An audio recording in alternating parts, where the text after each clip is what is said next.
The following video contains profanity and language that some viewers may find offensive. Viewer discretion is advised. I'm to hang out with my sister girl, hey, sister girl on films, hey, sister girl on films, hey.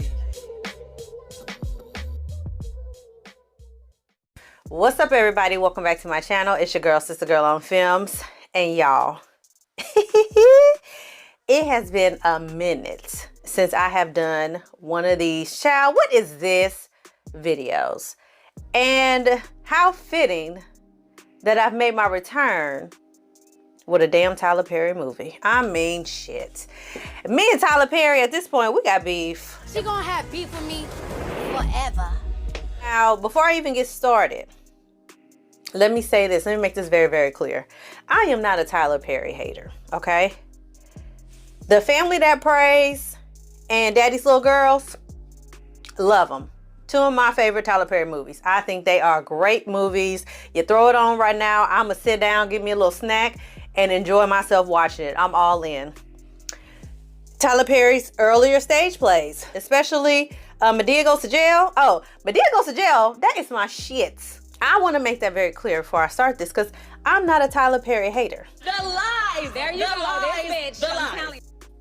But I've made it clear in my recaps and reviews of Tyler Perry material is that Tyler Perry is a whole ass fucking billionaire and can definitely do better. He just chooses not to, okay? So let's go ahead and get into Mea Culpa, this movie that has had social media just in an uproar. Written and directed.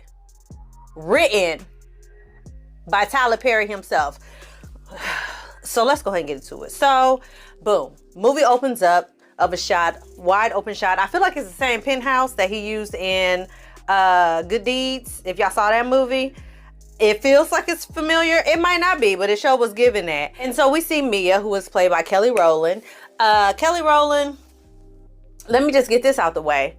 I have said before in our Freddy vs. Jason reaction that I enjoy Kelly Rowland as an actress. Like, I don't think she's bad at all. I'm always impressed with Kelly when she's doing something. So I'm gonna go ahead. That was a highlight of this movie for me, was Kelly Rowland's performance. Anyway, so we got Mia and Cal in marriage counseling, and they're there because Mia is not comfortable with a relationship that Cal has with his friend Jenna. And so Mia caught them at lunch holding hands, and Cal is like, that's just my friend. And she was like, I don't believe that. He was like, well, I don't know what else to tell you. You're not gonna believe me, you're not gonna believe me. Then they're kind of at an impasse, right? And so Cal gets a phone call from his mama, his ashy, ooh, that mama gets a phone call from his mama. And Mia says to the therapist, see, this is what I'm talking about. He got this weird ass relationship with his mama. This shit just ain't gonna work for me. And so his mama, come to find out, has cancer. And so Cal was already seemingly a mama's boy, but now that his mom is sick, it didn't magnify times 10. Apparently his mama's birthday is that same night as their therapy session. And so she's calling because he ain't made it to the restaurant yet. So he said, well, I gotta go. We gotta cut this therapy session short for my mama, 20 minutes. So Mia is like, no, we're gonna stay through this whole therapy session, because what do you mean? I paid for 60 minutes, not 40. And so he said, well, I don't know, I gotta go. My thing is, why would y'all schedule a therapy session when you know his bitch ass mama, who got an attitude all the time, is hosting a birthday dinner? Y'all could have rescheduled. Y'all absolutely could have rescheduled that to avoid this. So he ends up leaving, and Mia stays and finishes up the session by herself, right?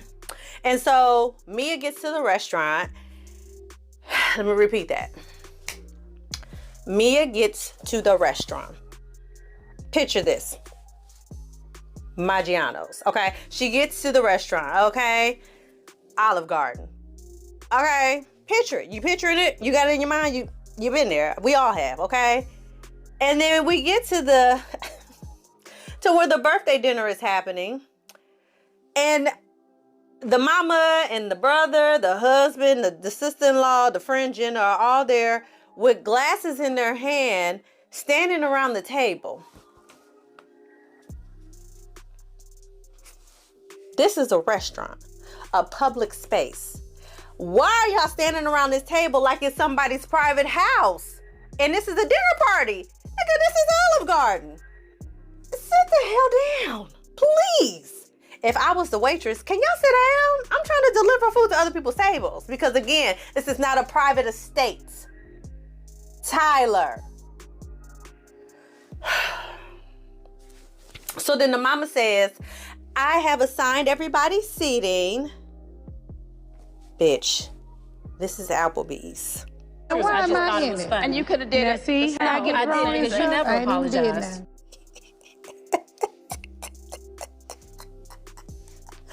I'ma sit where the fuck I want. What do you mean I've assigned seats? Ma'am. And I can see y'all. I could see if this was like a separate party room. Because even the Olive Garden, I don't know, I haven't been there in a long time, but at least they used to back in the day. They had like a little room ducked off. If you've had a party there, you know what I'm talking about. They used to have a room ducked off where you could bring in your balloons and your cake, and then you could maybe have your place seats. This table is in the middle of the restaurants. I can't take you seriously. Okay? Rich, prestigious, well-to-do family. Get the hell out of here. So after they sit at their assigned seats, the mama is just comically evil with her terrible ass wig on. The wigs were better this time around, okay?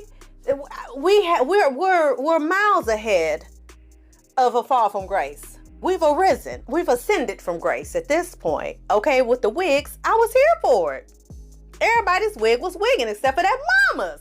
But then I was like, well, maybe it's because, you know, she has cancer, and sometimes when people have cancer and they wear wigs, sometimes, you know, it's not the best application because I don't know. I'm gonna give you some grace, Tyler, and assume that the bad wigness on that lady was intentional because everybody else's hair was laid and slayed, okay?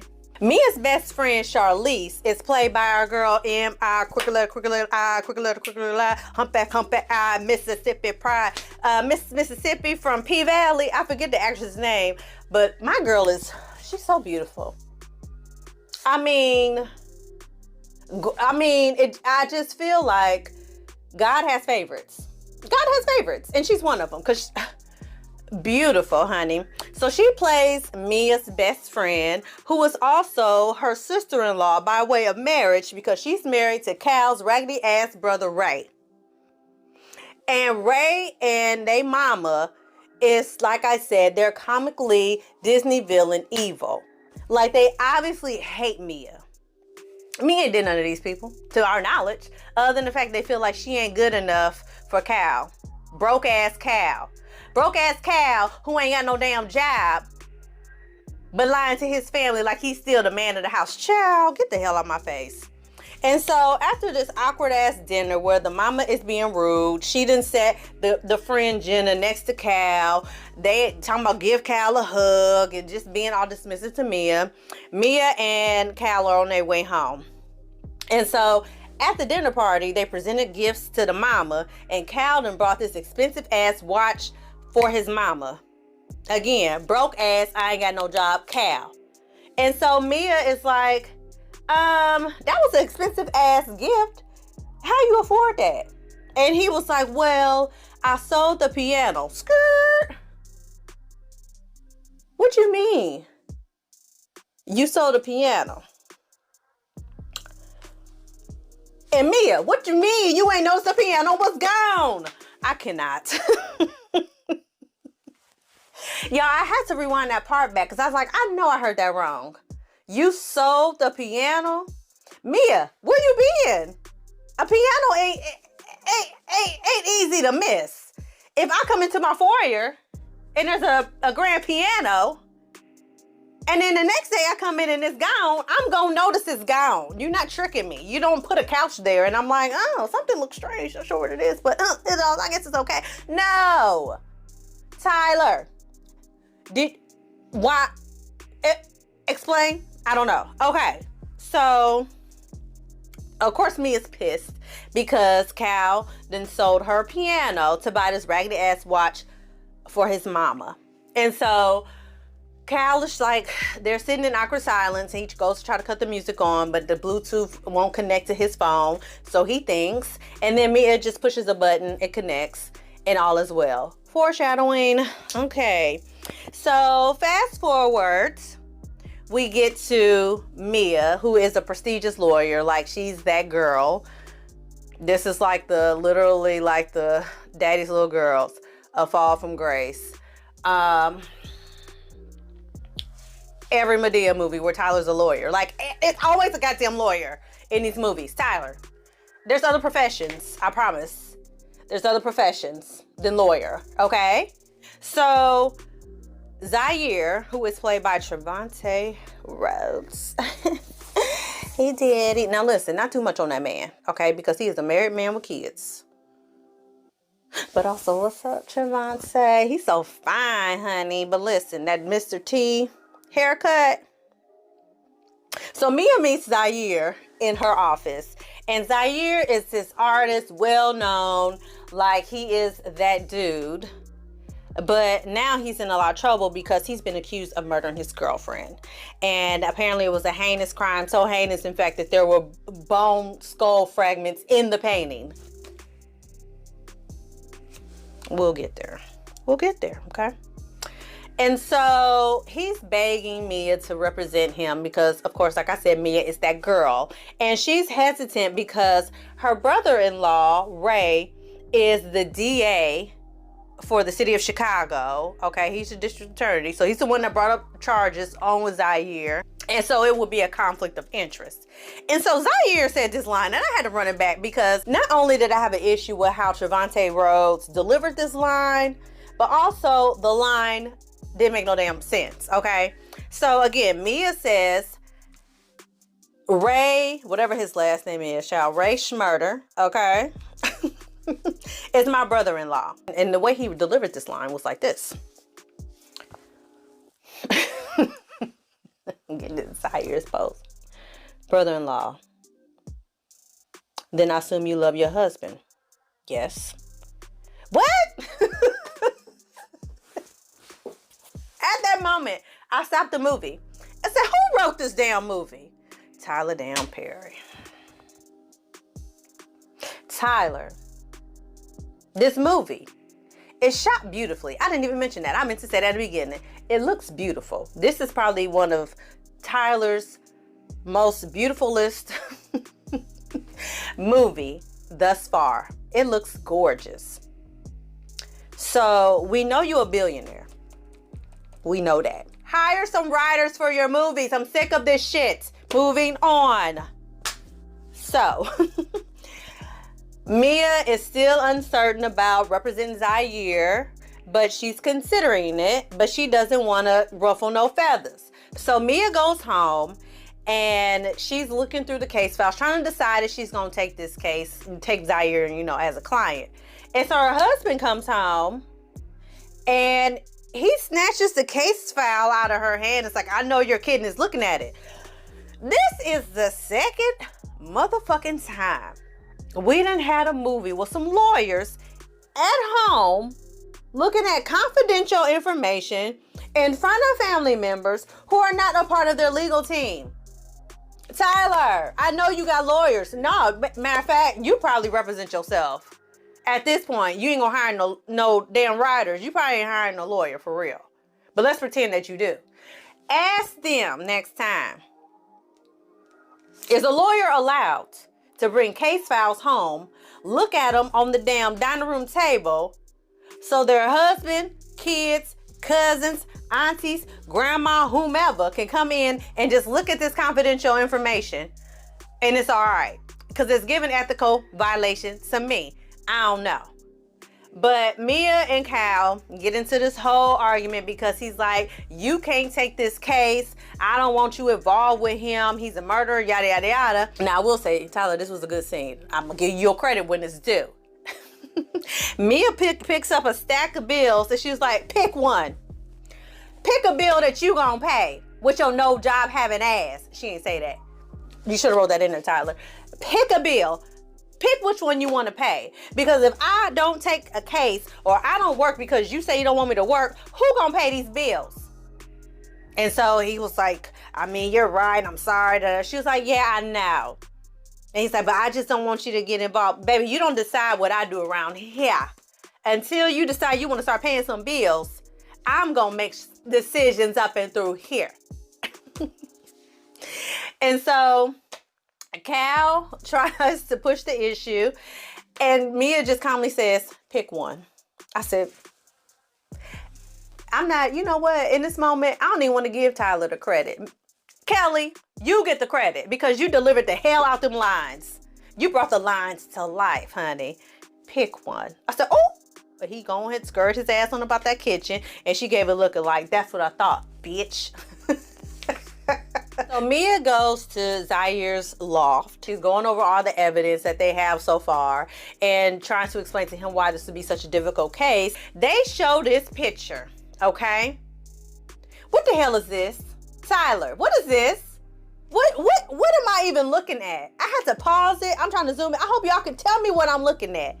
Because Mea talks about how this picture was so damning. There was blood all over the apartment underneath you, and it was the worst thing they ever seen. Yes, it was, because what the fuck is this picture?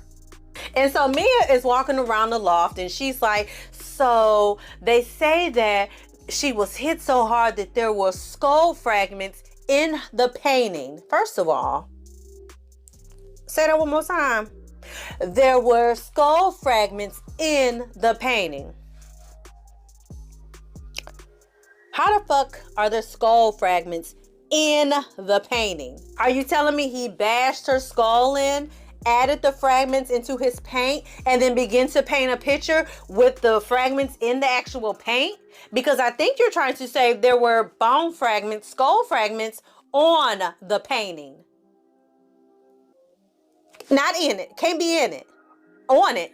Not in it. Unless that's what you're implying, that he was so fucking crazy that he's Hannibal goddamn Lecter, Jeffrey Dahmer, that he's cracking up bones and using it to paint. Now, had that been the case, this would have been a whole nother movie. I would have been here for it. Anyway, Mea shows Zaire more evidence, and she shows him this video of his now deceased girlfriend looking beat up, saying, oh my God, you gotta help me. He's crazy. He's gonna kill me. If anything happens to me, he did it.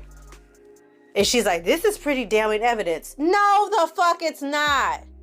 She didn't say nobody's name in this video. It's not damning. Who is he? Who the fuck is he? This don't prove Zaire did shit. It really don't. Because she didn't say his name not one time in that damn video.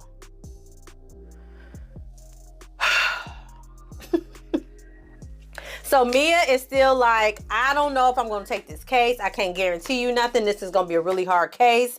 And I want you to know that they got a lot of evidence on you and that you're going to have to fight like hell to really win this case. So already I'm thinking, okay, bitch, this is like LA Confidential, honey. Like this whole movie is just going to be about her uncovering the clues, figuring it out, getting to the bottom of this. Who killed this girl? How'd they kill? I'm waiting for the thrill of it all, okay? I'm waiting on it. So we get to her house. I'm gearing up for this, honey, because this is obvious what this movie is about. Mea gets to her house. Her raggedy ass in-laws are there, okay? Being even more comedically evil than ever. And so Cal broke jobless ass has told his family that Mea is considering representing Zaire. Again, this is why lawyers don't go home and talk about details about even somebody that they might potentially hire on as a client. That's why they don't do that. Confidentiality. Okay. And so Ray is like, no, you can't do that. And the mother's like, you're not going to represent him. Ray is handling this case and this is a big deal for him. And so they're just like telling Mea, like, you're not going to take this case. You can't take it anyway because it's a conflict of interest, which it is. Okay. Now that part was accurate. Okay. And Mea was like, well, at first I wasn't sure what I was going to do, but now I know exactly what I'm going to do. Okay. Now come on, Mea, because fuck them people. Okay. And they raggedy ass mama, her badass wig, okay? Fast forward, we meet Jimmy, who is Mea's friend, who was played by our guy that played in Sister Sister. He was the boyfriend. He was really cute. I can't remember the actor's name. I'm gonna put it up here somewhere. But he is Jimmy. and he is a private investigator. The worst fucking private investigator I ever seen in my life, but we're gonna get to it. Mea has decided she's gonna go ahead and take this case. She's gonna take on Zaire as a client. So boom, she gets her friend, the private investigator, on the case. Because that's what this movie is about, right? Solving this case. That's what we're here to do, solve the case. What we here to do? To keep what's in our safe, okay? We ain't trying to get sued. We ain't trying to go to jail. So, I'm sitting here bored out of my mind, okay? Bored. 45 minutes into this movie, ain't a motherfucking thing happening. We ain't solved no crimes. We ain't got no additional suspects. We ain't got nothing but a bunch of damn scenes with Mea and slow talking ass Zaire. And about how he's just a sexual person and he's just so erotic and he just consensitive. What is this movie even about? Because I thought we were solving crimes. I thought we was really getting to the get down so our boy don't have to get down to the jailhouse. But I was wrong. Jimmy and Mea are talking to Zaire about a witness testimony or witness statement from a woman that he used to mess with, and she started to talk about in the statement how Zaire used to choke her until she passed out. He would spit on her. He would do all of these things that were like very violent, I guess, sexually. And after they ended their relationship, he started stalking her. And Zaire was like, that's not what happened at all. Like, she's straight up lying. Like, we was into some kinky shit, but it was worked both ways. She would choke me too and all this other stuff. And so Jimmy is like, oh, well, it sounds like, you know, you pretty violent. You know, why you smiling? Nigga, are you here to help or not? Are you on my team or not? Are you trying to help investigate if I'm innocent or not? Why are you here? Either get your ass and investigate or get the hell up out of here, Jimmy. So Jimmy gets the hell on up out of there. So Mea makes it known to Zaire that she can no longer meet at his loft anymore because he just doing too much. Okay, she don't feel really too comfortable. So she wants to get professional. So she wants to meet at her office. And so Zaire gets there and she's talking, Mia's talking to Cal. I don't know why his ass is there. I guess he ain't got no job, child. Where else will he be? So she's talking to Cal, and Zaire comes up, puts his hand on the small of her back, and he's like, hey, how you doing? He goes to introduce himself to Cal, and Cal is like, I know who you are, and don't shake his hand, and kind of walks away mad. And so Zaire is like, I don't want to be here in this office. I don't like this shit. This shit is it's just too many people. It's too many niggas up in tight suits. Like, come meet me in my loft. And Mia's like, are you serious? And he's like, yeah, Mea, meet me in my loft. I'm leaving. Why do we even need that scene? This movie was almost 2 hours long, y'all. This movie could have been easily 90 minutes or less, honey, hot and ready. Because there was no need for that scene. Other than to get Mea back to his place. We just could have cut that all out. She just could have just continued to go to his place. You already started being unethical by meeting at his place. Hell, why are we stopping now?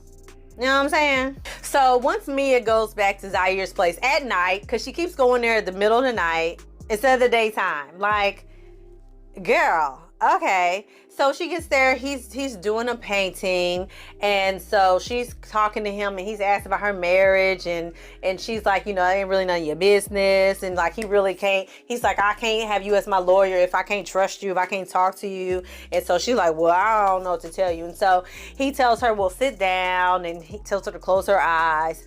And so he asked her, what color are you thinking of right now? Or think about your marriage. What color is your marriage? She's like, blue. And so he dips the paint brush in blue, and she has her eyes closed. He was like, go ahead and paint something. So she paints a wave, and then she's like, I don't feel comfortable with this. And so then Zaire starts talking about how, I know you've been feeling me. I know you're attracted to me. I can tell by the way you look at me. Whenever I see you, I always hug you because I like the way you feel.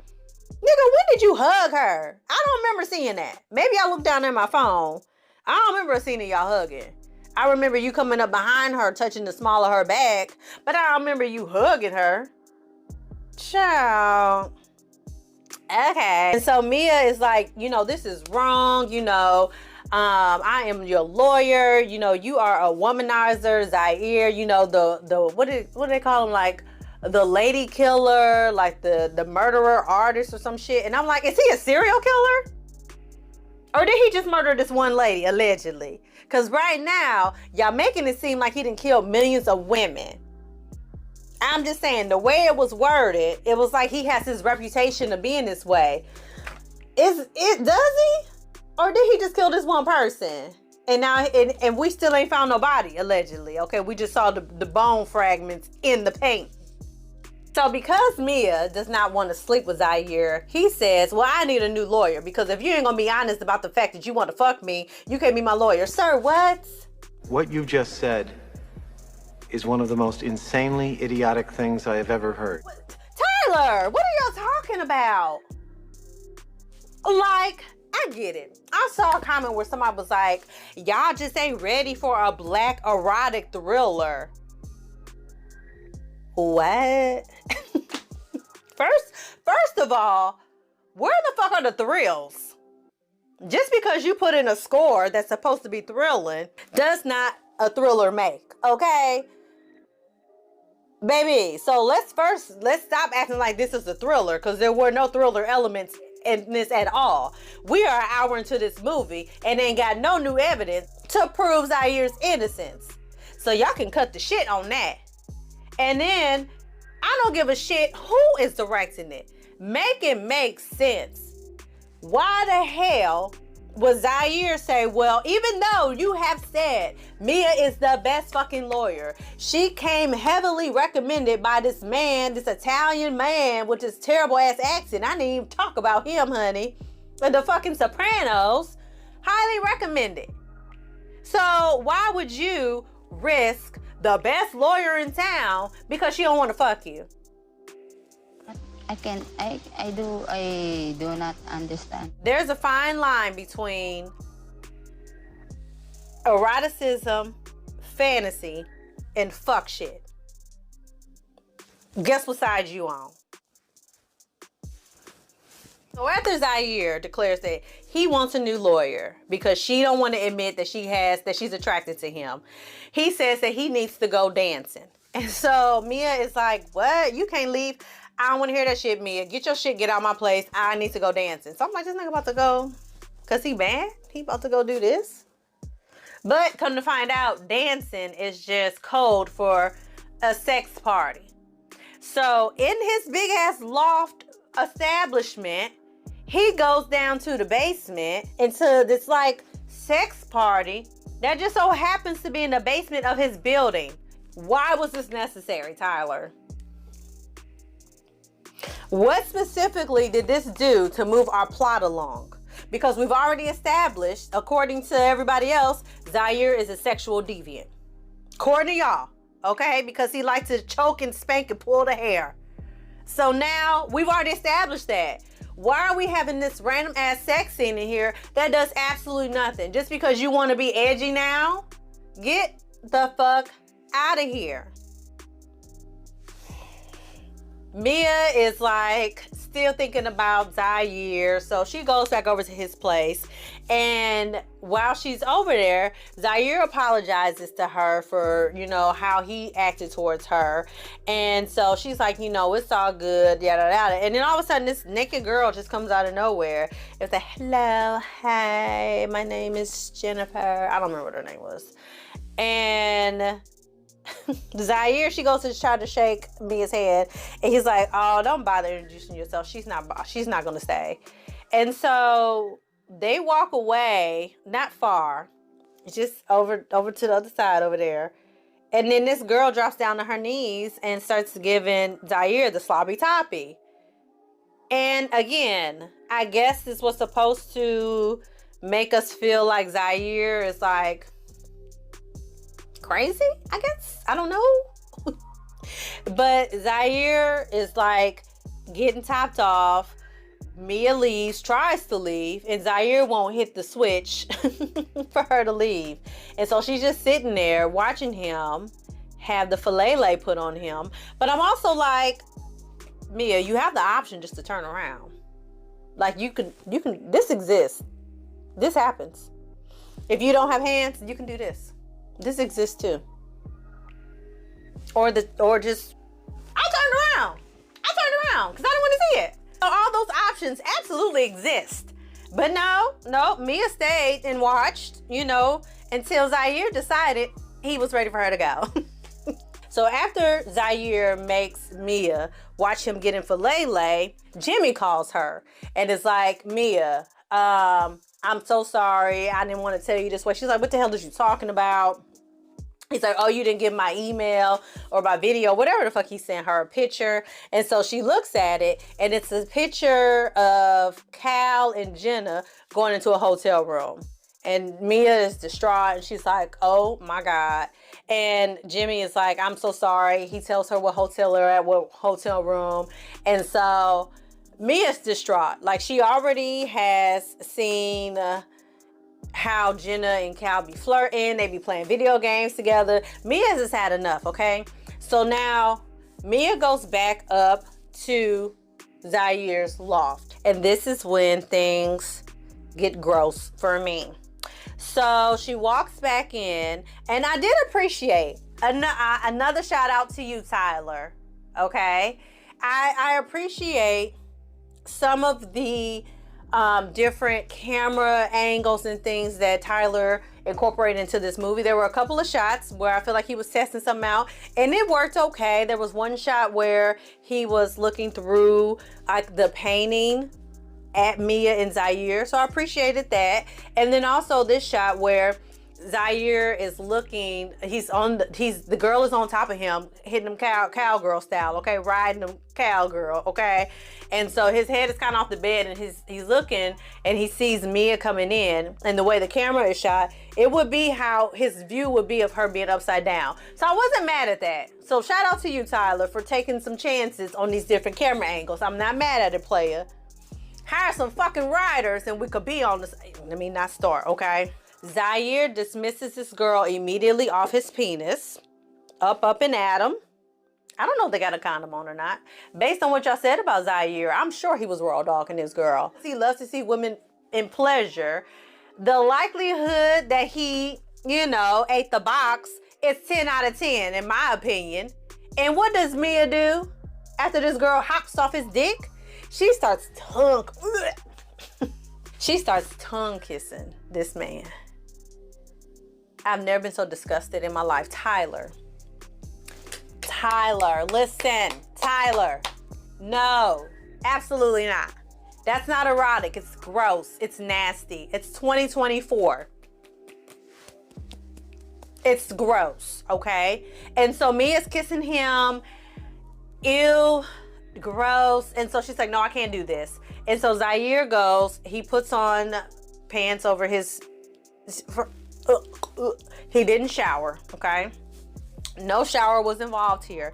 He just put on pants, no drawers, you know, threw on some clothes. They hop on his motorcycle and they go, I guess he has another loft or something somewhere around town. So they get to that one, and this is when the infamous paint sex scene happens.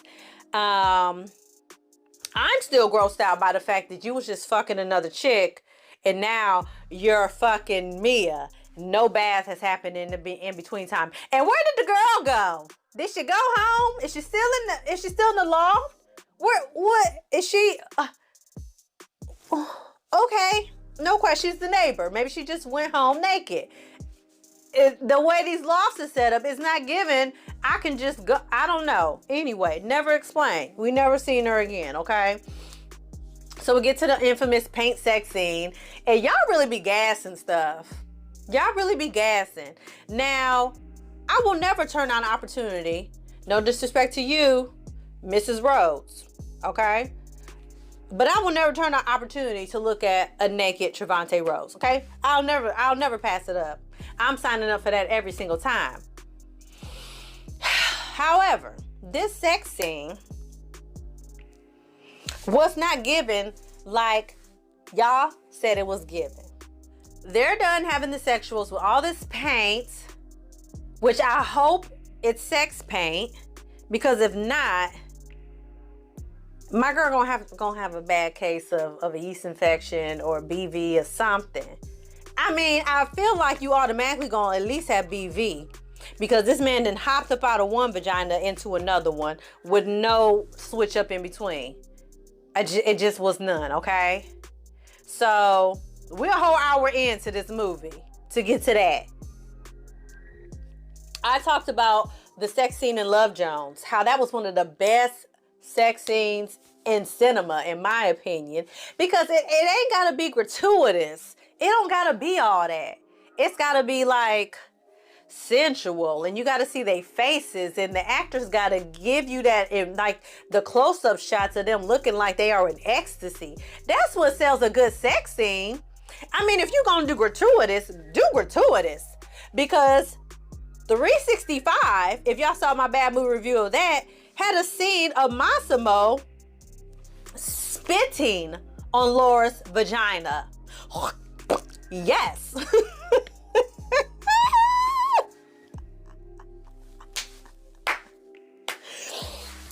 They had Massimo gagging a woman on an airplane while she deep-throated him. Okay? If we're going to be gratuitous, Tyler, don't be shy, baby. And I get it. Kelly and Trevante, that's probably about as much as they felt comfortable with. But if you gonna give us a sex scene, first of all, it was like 30 seconds long. Baby, run it out. You done already unnecessarily given us a 2-hour movie. Well, fuck it. You might as well go ahead and make the sex scene a little bit longer. Kelly, Trevante, y'all uncomfortable? Get some motherfucking body doubles. One arm on neck, one arm on frontal. Your frontal off. Now 3 days later, you in front of his mom's house crying. He asking you why you being weird. Why you being weird to me? That's what I wanted to see. Leg up. Thumb in your butt. That's what I wanted to see. Wait a damn minute. Wait a damn minute. That's all I'm saying. Anyway, after all of this, I've come to the conclusion that Mia and Zaire, not Kelly and Trevante, but I mean Mia and Zaire, don't have no chemistry. I can't for the life of me figure out what has transpired throughout this fucking unnecessary long-ass movie where Zaire feels like he loves Mia, that he wants to run away with her. When did we establish this connection? I must have missed something. Again, I must have been playing solitaire on my phone and missed something because the connection is not connecting to me. Baby, it's AT&T earlier this week. There's no service. There's no connection. I don't understand what's happening. After getting dicked down by Zaire, Mia goes to work, and so of course she ain't answered her phone or nothing because she pissed off because, as far as she knows, Jenna and Cal done spent the night at the hotel. And so Charlize and Cal are at her office. Cal is like, where the fuck you been? You answer my phone. He's just like amping it up. And Mia's like, who the fuck you talking to? Like, this is my office. Y'all in the lobby. Y'all need to bring it down. And so Cal is like, we were all at the hotel, me, Ray, Mom, she wasn't feeling well, yada, yada, yada. So Jimmy, the greatest investigator of all time, has sent Mia this information that is all wrong. Well, just as I thought, trash. Now, I know damn well you didn't notice that, like, what is going on? What is going on? Like, I get it. Maybe he couldn't figure out who was what, but like, how long was you watching them? Where exactly were you that you were? Because according to where they were at, like, it was like Tyler, that didn't make no damn sense. Was it like, how did you, like, what is this footage? Like, did we not see it before? Like, how did we miss all the family members that went in beforehand? Like, did you go to the hotel room floor to put your ear up to see what voices you were? Like, nothing? Mia is feeling guilty because she slept with Zaire because she thinking that her man is sleeping with this other woman. And so she goes back to Zaire. She takes like his case files and was like, I can't represent you. Like, this is not okay. And Zaire was like, I know you feel guilty, but I need you. We can let this go. I will never bring this up again. Like, don't stop representing me. I need you to be my lawyer. Mia ends up going to this art gallery where the lady who made the statement about Zaire, she owns the gallery. And so come to find out, because I didn't mention this, but like after Zaire and Mea had sex, she looked up and it was like a painting of her above his bed, his canopy, and he talked about how he loved her and shit. So Mea finds out that that's just part of Zaire's MO. So Mea finds out that everything that she's been experiencing with Zaire, he done did with this woman, this older woman. He basically finessed this woman. He slept with her. He had her drawing a picture. She was going through a marriage. All the things, the exact same thing. Listen, is Zaire a hoe? Yes. Hoes don't really stray from the routine. That's too much work. They ain't got time to switch it up with every woman or every man. It's got to be the same thing every time, because one thing is gonna work for one, it's gonna work for the other one. But that don't make Zaire a murderer. That just make him a hoe, a successful hoe at that. So Mea is upset. This lady basically can read the signs and knows that Zaire and Mea done slept together. So as Mea runs off, this lady is just come on, Tyler. Why? This lady is like cackling in the background. It was chaos and chaos. So Mea goes to Zaire's place, and so he's in there painting, talking to her. She just walks in like, bitch, you live there now? Like, what's going on? So she traipses up the stairs, and she goes up to the bed, and she starts taking down her picture. Boom, it's another bitch picture. She takes down another one. Boom, it's another bitch picture. Keeps going, boom, boom, boom, until he gets to the picture of, I think it's Heidi. It's the name of the deceased girlfriend. It says, I hate you, bitch, or die, bitch, or some shit. And Zaire's like, no, Mea, no, I can explain. He runs upstairs, and she was like, get the fuck away from me. Like, you've lost your motherfucking mind. Like, what is this?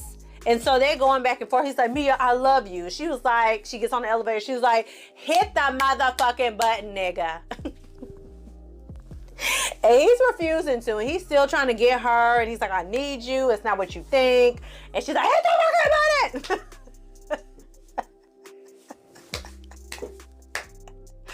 button. Again, Kelly Rowland, great job, because I felt that, because people be playing in your face and you get frustrated. I loved her performance in this. She gets home, and the raggedy ass mama and the raggedy ass, the in-laws are always there, but like, where's Mea's family? Mea ain't got no homegirls outside of Charlize. She ain't got no cousins. Medea couldn't make a pop-up. Like, she ain't got... Where was Felicia Rashad? Were you busy? Lynn Whitfield, did you have something else going on? Jennifer Lewis, where were the black mamas? Loretta Devine, where were the mamas? Because why ain't Mea got one? Ain't nobody? She ain't got no family? Okay, go ahead. That's fine. She lonely, abandoned, a lawyer. Go ahead. I'm gonna go ahead and let it slide. Pressing her because now they know, because they've been following her, that she spent the night with Zaire.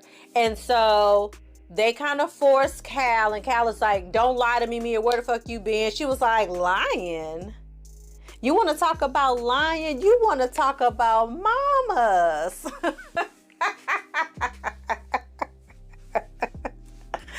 And so Cal ends up talking about how he no longer has a job and he hasn't been working.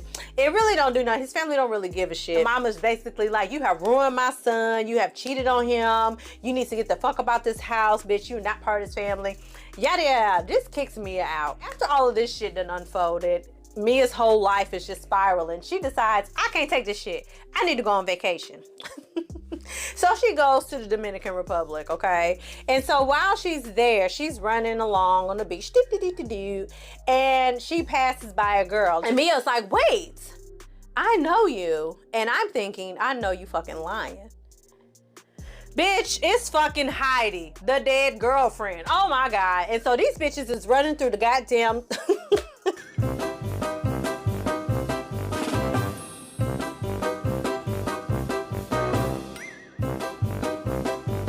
Get to the maid car. They like this, doing this shit. Like Day and Baby D around the car. And so the maid like squirts like cleaner in in Mea's face and snatches her phone and runs. So now Mea is in Dominican Republic with no phone. So she gets her phone. Mea ends up calling Ray. Fucking evil ass Ray. Ray's been mean to you this whole time. Why are you calling Ray? So she calls Ray and it's like, oh my God, you have to drop the charges on Zaire because I just found Heidi. Okay. How the fuck, of all the resorts in Dominican Republic, how she just so happened to be at that one that this damn girl is at?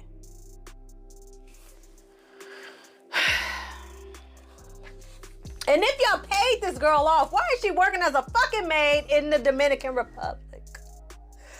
Okay. It's pissing me off. So Mia goes back home so she can help Zaire because finally, y'all remember, that was the whole point of this fucking movie. All of this shit with this fake ass romance between Zaire and Mia was pointless because the point was that she's supposed to be his goddamn lawyer to get him off. We ain't found no real fucking evidence. Your private investigator ain't found no clues. We ain't got no closer to no new information. But all of a sudden, you just so happenstance to see this bitch at a resort. Anyway, y'all, because we almost done here. So Mia goes back home so she can help Zaire. So she meets up with Ray and the whole bitch ass family is there. And it's really giving Get Out. It's really giving Get Out vibes. It's really giving like something sinister is about to happen. Everybody's acting all weird. So Mia's in the house and she gets up to go do something and she walks past the open door. She looks, there's another red fucking room. Why, Tyler? Why? Color symbolism. This movie didn't earn that, Tyler. Okay, let's not do that. It didn't earn it. Okay, so she goes into this room and there's a fucking portrait in Zaire's painting style of Charlize. So Zaire been fucking Charlize, honey. He been fucking everybody, okay? And so come to find out, the big twist is that Heidi was never murdered, and this whole thing was a setup because Charlize was fucking Zaire. Also, y'all, after I thought about it, it also didn't make sense because if Mia and Charlize were best friends, then how did Mia never know that Charlize was fucking with Zaire? Like, that's something you would definitely tell your best friend if you was cheating on your husband with this fine-ass famous artist. Child. Ray found out about it, and so he set this whole thing up so that the most prominent artist in the city could be found guilty of this murder, and so it'll look good on him because now he could run on a platform and being tough on crime so he could win the mayor of fucking Chicago. And come to find out, his mama really ain't got cancer. She ain't never had cancer. That was one thing Jimmy found out through his investigative work, okay? So, but they all knew she never had cancer, and this was also another ploy so they get the sympathy of the voters, so that could also make him more appealing as a mayor. And so all this shit is unfolding, and so they try to get Charlize to stab Mia. Charlize don't do it. They try to fight back. The mama ends up stabbing Charlize. R.I.P. our girl. Mia gets out the house. She gets in the car. The mama jumps on the car like a spider monkey. And so Mia drives off and driving down the road, runs into a tree. All of this, y'all could probably predict all the rest of the end of this movie, honey. I said it's just like Get Out. The whole last 10 minutes of this movie is Get Out, okay? So she rams into the tree. Of course, the mama goes flying. She dies. And then Mia gets out the car. She's running on the road. Hey, a car. It's Cal, stupid ass. So she tells him, like, she's like, I need help, call the police. She can't really get out her words because she's tired. She's in shock. Fair enough. And so Cal calls the police and says, it's 911. I need y'all to come to this place. I don't know what's going on. She really won't talk. So he gets off the phone with the police. He gets a phone call. And he's like, hello, 911? Nigga, what? 911? Why is 911 calling you back? What? Okay, Tyler.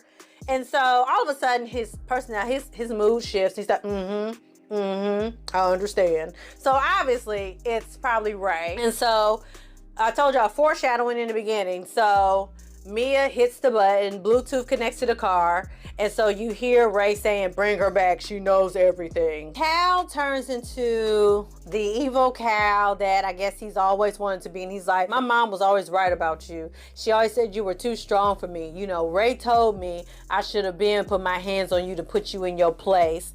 And then Mia starts like taunting him, and it's like, yeah, you wouldn't because you're weak. I slept with Zaire because he was stronger than you. He was more ambitious, all the other shit. And so I'm thinking Mea is taunting him because this is all part of her grand scheme, because she's gonna get him like enraged and like grab the wheel and No, ma'am. No, you're very mistaken. You're very mistaken. no. She says all that and then he like punches her in the face. I'm like, what was that for, Tyler? After he punches her in the face, they both see a semi-truck coming. And so then she grabs the wheel. She unbuckles his seatbelt. He's like, what are you doing? And so Mea grabs the wheel and expertly turns the car enough so just that the semi only hits his side. Okay. I ain't asking no more questions. Y'all got it. You got it, Tyler. Clay flies out the car. His half of the car gets tore up. And of course he dies. And so the truck driver gets out in the background and hear him, oh my God, lady, you all right? What happened? Is you okay? And of course, Mea is distraught. And then later on, we see the police and made it to Ray, Mama and them house, or to Mea and them house, whoever the fuck house they was at, child. Made it to the house. And they have arrested Ray in connection with the botched fake prosecution of Zaire, and now they're going to investigate all his other cases. And so Zaire, of course, is innocent. And so while he's coming out of jail, the paparazzi are there, and he's like, you know, I'm just so thankful. They're like, is there anybody in particular that you're thankful for? He looks right at the camera. Mea, thank you, girl. I really appreciate everything you did for me. Zaire ends up texting her because she's like lurking in the shadows. And he's like, thank you for everything you did, Mea. You just told her thank you on TV. Why you need to text her now? We've already covered this, Tyler. We've covered it.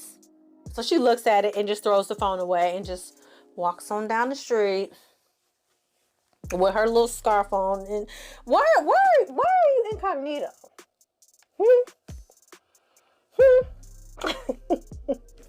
I need to know, Tyler, why is Mea incognito?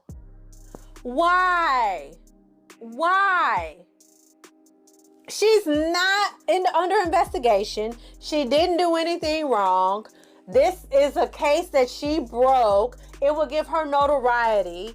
Like, she still has her law firm. She has not been outed for sleeping with Zaire. Why is she walking down the street in incognito? What is the reason? So that was the end of Mea Culpa. Tyler, listen to me. Listen. You know, I appreciate trying out other genres, okay? Contrary to what your dick riders say, ain't nobody mad that you attempted to create a black erotic thriller. Nobody's mad at that. Hell, one could argue those movies have been made before. In fact, they have been. There's not even an argument to be had. But here's the issue. So you continue to write this shit yourself, when there are plenty of talented ass writers out there that could have written this movie for you and given you carte blanche to direct and do that. Direct. Because let me tell you something. Trevante Rhodes, as fine as he is, we've seen him in other shit. We know he's a good actor. We know he's a good ass actor. But being a good actor alone ain't gonna cut it. Because you know what usually has to happen? Good motherfucking direction. Trevante, it's like you allowed him just to go. Do your thing, brother. I know you good at what you do. Go ahead and do your thing. Now, granted, if I had Trevante Rhodes, if he wasn't married, okay, in front of a camera, I would too lay back and let him go to work. You know what I'm saying? You know what I'm saying? I'm gonna lay back and let him go to work. Single Trevante, okay? Not married man Trevante, okay? So I get it, Tyler. You got this fine ass man in front of this camera. You're gonna let him do what he do. You got to give him direction. Cause his character was one note and I didn't like it. It was out of tune. Okay? And ridiculous. Now, I get it. You want to make an erotic thriller. You could have made an erotic thriller without this bullshit storyline about a murder. We didn't even need it. I was pissed that we're a whole hour into this movie and wasn't shit going on.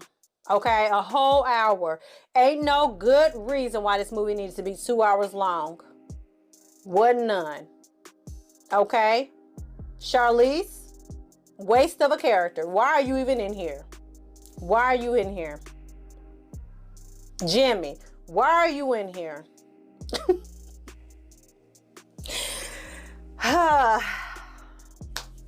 So that's all I got to say, y'all. That's all I got. Let me know your thoughts. Let me know your thoughts. Child, what was this? Bye, y'all.